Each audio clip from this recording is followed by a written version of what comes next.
The Sewage and Water Board operates more than $1 billion of complex machinery, but ask for a manual for any of this aging equipment, and you may be out of luck. But wait a minute, let me get this straight. There's no training manual? There's no training manual. Just get it any kind of way you can get it. We heard the same thing over and over. There was no manual on none of the equipment. It all was, you learn everything by hearsay. Alvin Hayes worked at the Carrollton plant for more than 35 years. He thinks there's a reason workers are kept in the dark. The less I know, the more money you make when you have to come out there and do something that I really don't know how to do and never was taught how to do it. So you're saying that there was an intentional failure to train so that some supervisors could just rake in more overtime? That is correct.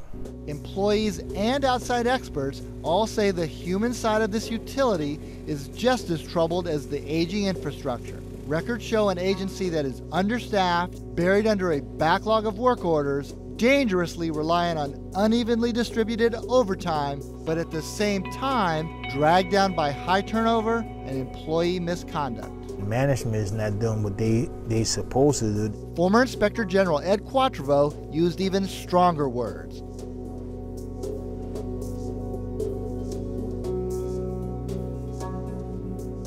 First of all, there's a mass exodus of people leaving the water utility at this time. Even the top brass at the Sewage and Water Board acknowledges massive problems. Human Resources Director Sharon Judkins described a workforce fighting a daily battle just to stay operational. Limited talent to meet the need. It's a lack of competitive salaries. Overall human resource system that we work on, it's outdated, it's antiquated, we know that. It's not customer friendly. In an exclusive interview, Interim Director Paul Rainwater offered this alarming example. For example, there were employees at pump stations that didn't have email addresses. There's no doubt about it, no SOPs, no standard operating procedures. We've got really good people out, at every level of this organization, but they haven't been provided leadership. Our own analysis of the agency's records shows the depth of the problems.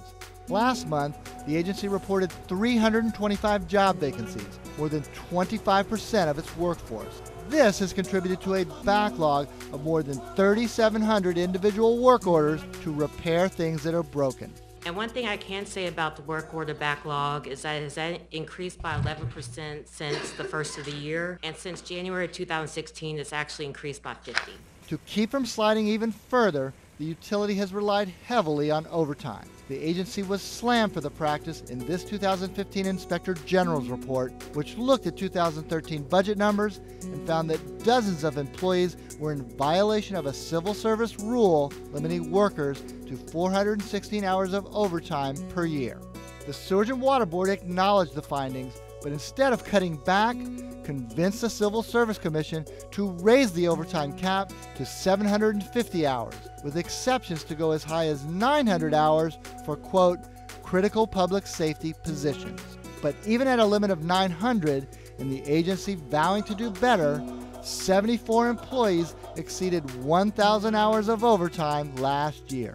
Overtime was used in fixing errors, and you can't move productivity when you're fixing errors.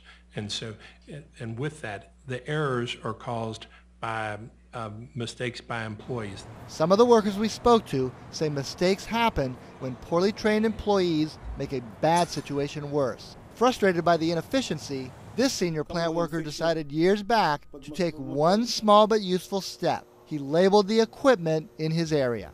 When I labor it, they would tell the guys, look, don't worry about him. Sometimes they would paint over it.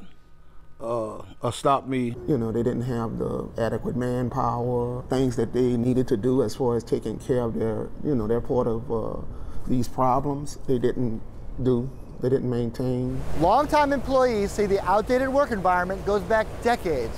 So what happened to all the improvements that were supposed to be ushered in with the Landrieu administration, with the selection of Cedric Grant as director? Here's one dramatic change we have been able to document. The year before Grant took over, the Sewage and Water Board had an executive staff of 5 people earning nearly $700,000 in collective salary. Last year, under Grant, that staff doubled to 10 top executives, making more than $1.3 million.